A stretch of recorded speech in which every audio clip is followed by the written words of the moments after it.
Okay, class, for your assignment, this is going to be a part 2 for what you have already designed. So what we're going to be focusing on is still functional and expressive typography for our recipes, and we're still maintaining control of the typography according to the meaning and also maintaining readability so that we still are able to read our recipes no matter how expressive our recipe turns out to be. And we want to utilize the grid in a way that we organize our information according to structure on the page. And we also want to make sure that we have a clear level of hierarchy maintained between 3 to 5 levels at least. And so we want to make sure that we're thinking about the title, the subtitle, the body copy, and the pull quote, and how they come together in our layouts according to grid organization and overall layout consistency.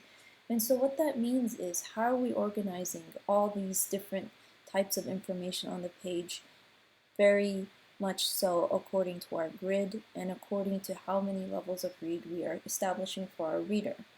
So we also want to maintain a level of white space around the page so that it's easy to read for our reader. And we also want to make sure that for our second round that we're basing the feedback, we're basing the second level of information we're receiving for our assignments for the next round based on the feedback you've gotten. So after you've listened through some of the videos and you'll locate your feedback, use that feedback for your round 2 and just organize your information a little bit more differently according to the feedback you've received. And you also want to make sure that you maintain readability specifically for your connotative approaches. Now, it's fine that we went a little bit overboard with some of the effects that we've established, and that's perfectly okay. Now we want to make sure in this second round that we tone it down and still maintain the ability to read the information, because remember, we're still trying to convince our reader to make this recipe, but we also want to make it fun, unique, and inviting. Yet we still need to make it, and we still need to read it.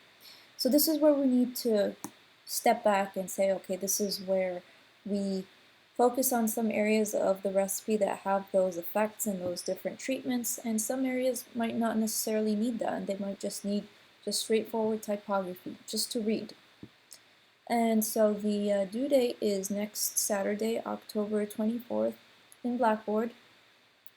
And remember, you're still keeping your format like so. So you're either doing 2 horizontal layouts, 5 by 7, or you're doing 2 vertical layouts, 5 by 7. Okay?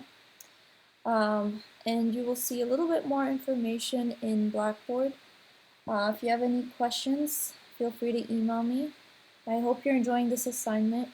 We're very much focusing on typography only for this particular part. We won't be getting into imagery until later on in the semester, but right now we're just specifically focusing on typography and functional typography and expressive typography. Okay, so I hope you have a great week.